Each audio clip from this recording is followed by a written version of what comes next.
Et des éléments plus que favorables qui viennent d'être rapportés par le rapporteur public donc, et j'ai l'impression d'halluciner. Vous savez, j'ai un dicton particulier qui dit on a l'habitude de voir les autres comme l'on est soi-même. Et lorsque je lis l'espèce de catalogue qui a été véritablement fait sur cette élection municipale, je croirais une volonté manifeste de ne pas participer à une audience telle que celle-ci et d'écouter les éléments du rapporteur public. Peut-être les ont-ils déjà en tête ou savaient-ils déjà au moment où ce recours était effectué qu'ils n'avaient aucune chance d'aboutir. Je crois tout simplement que c'était une volonté qui ne s'exerçait uniquement par le souhait et le désir de conserver 3 mandats électoraux encore pendant 8 mois. Plus que confiant et serein au niveau de cette élection. Le rapporteur public a donné un avis qui correspond tout à fait à ce que je pense du dossier. Il y a dans ce dossier 2 problèmes. Un problème de signature pure et simple sur les listes électorales et un problème d'organisation un peu singulière de procuration assez litigieuse. Trop de coïncidences entre la même écriture, donc qui est auteur, qui fait des procurations en masse. Quand vous faites une procuration, vous n'en faites pas 50. Comment se fait-il qu'il y ait dans ces procurations qu'elle a reproduites au moins 3 écritures que nous retrouvons de façon un peu systématique? Il y a quelqu'un qui s'est posé sur un coin de table pour dire je vais faire des procurations, je vais les préparer. Est-ce que ça correspond à l'idée que vous faites de la procuration quand vous donnez mandat pour voter à quelqu'un? C'est même étrange. Je vois compte.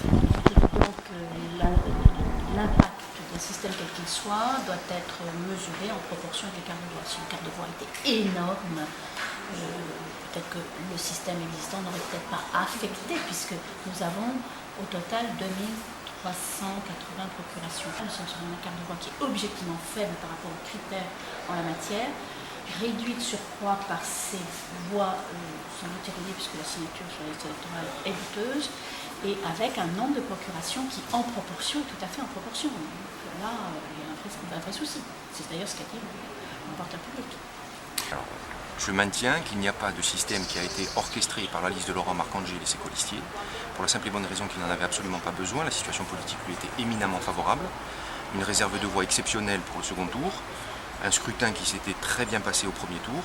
Et ce que je conteste, et ce que je contesterai encore, c'est qu'il n'y a pas, comme l'avait prétendu M. Reynaud, de système qui a été organisé à grande échelle par la liste conduite de M. Marcangel à telle enseigne que dans les procurations qu'il verse au dossier, qui ne sont qu'au nombre de 218, un bon tiers ne viennent pas de chez nous, c'est une certitude, puisque la procuration dont j'ai fait état à la barre a bénéficié à un mandataire qui est un concurrent politique de Laurent Marcangel et qui l'a crié haut et fort. Donc je ne vois pas comment on pourrait rapprocher ce tiers de procuration qui comporte effectivement la même écriture à la liste de Laurent Marcangel. Il ne vous aura pas échappé que le rapporteur public a balayé d'un revers de plume le grief qui était tiré d'un prétendu achat de voix. Il a balayé d'un revers de plume le grief qui était tiré des violences et des menaces que la liste que j'ai eu l'honneur de défendre aujourd'hui aurait exercé sur un certain nombre d'électeurs. Ce dossier a été monté de toutes pièces et coloré de toutes pièces parce qu'il se réduit aujourd'hui à 86 émargements, dont on ne peut pas juger de la régularité, il approchera au tribunal de l'apprécier, et de 218 procurations qui ne représentent que 0,83% des suffrages exprimés. Point.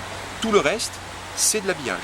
Rien ne permet de venir colorer de manière nauséabonde et abjecte ce dossier. Ça reste un dossier de contentieux électoral qui n'aurait jamais dû quitter pendant 6 mois l'enceinte judiciaire. Bon, le protestataire a choisi une autre façon de faire, avec une campagne médiatique de 6 mois qui a été particulièrement agressive.